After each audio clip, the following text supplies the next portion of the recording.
Hi, thanks for joining us once again. This is the RV Community Church. I'm Pastor Wes.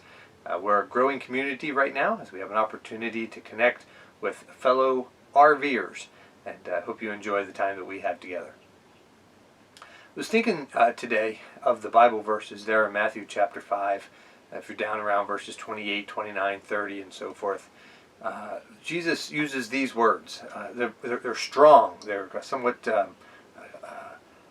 questionable or confrontational, as he says, if your eye offends thee, pluck it out, or if your hand offends thee, cut it off. That's strong language, and Jesus, of course, is a master teacher. Even his strongest critics admitted the fact that he was a great rabbi, he was a great teacher. The way that he compelled people with his words and the way that he was able to connect with his audience was something that even his strongest critics acknowledged that was definitely a strong point of his ministry and of his life. And as Jesus uses those words, if your hands offend thee, cut it off. That's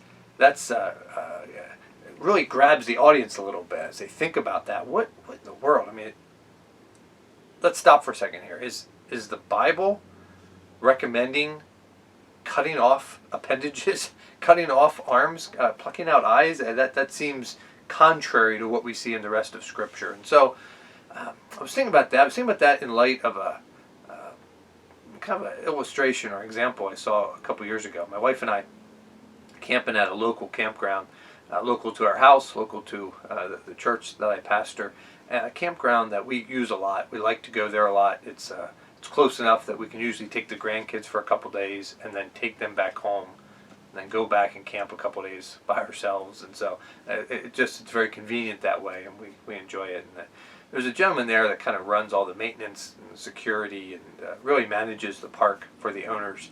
And every summer, of course, they give him a whole bunch of teenagers to help him keep up with the maintenance and the care of the park and so forth. And we were sitting there the one day at our camper, and he was trying to, I'm going to be nice here, but trying to redirect one of these young guys that was working for him. The guy was a little not real focused on the job at hand, and the maintenance guy told the kid, he's like, listen, here's the deal. He's like, we give you a weed whacker, and here is your job description. If you see a weed, whack it.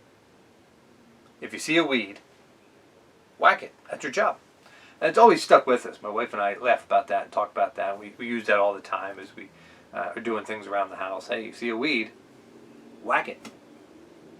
That really does boil down what this young guy was given as a job assignment for the summer. We need to keep this campground looking nice. We need to keep this RV park looking nice. So here's your weed whacker, and it's your job to get rid of weeds. That's what you're supposed to do. I think there's a similarity there between that and what Jesus was trying to tell his followers right there.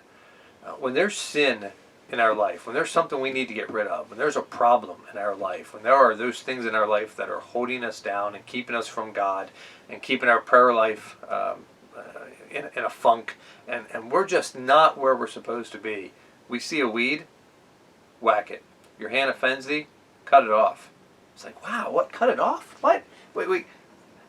Listen, it's better, he said, to cut your hand off than for your whole body to be cast out. And the idea here is we need to take those sins in our life and those vices in our life and deal with them. Not let them fester. Not let them go. Not let them keep going on. We had our grandson with us in the camper the other day, and he was out playing, and boy, he got a splinter. He's notorious for getting splinters. He's like a magnet for splinters or something. Splinters in his finger. He gets a splinter. He goes to my wife. He goes to his grandmother. Boy, he needs that splinter out. And well, he should get that splinter out. You ever let one of them splinters go for a couple days or a week? And his finger starts to get red. It hurts twice as bad coming out after that infected and red and so forth. You need to get to it right away. You need to take care of it right away. You need to get the infection gone before it starts to spread, before it starts to get worse. You need to address these things quicker, not later.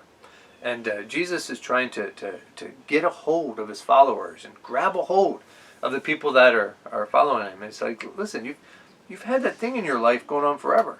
There's been that problem in your life you've been hanging on to for a long time. There's been that vice in your life that you know is a problem. You got that bad habit you know you need to deal with. You know you should deal with. You know you need to get rid of. Why don't you cut it out? Why don't you cut it off? It's just grabbing his audience for a minute and shaking him for a second and saying, we just let it lingering. We just let it keep going. We just let it keep festering for a while. If you see a weed, whack it. Have a good day.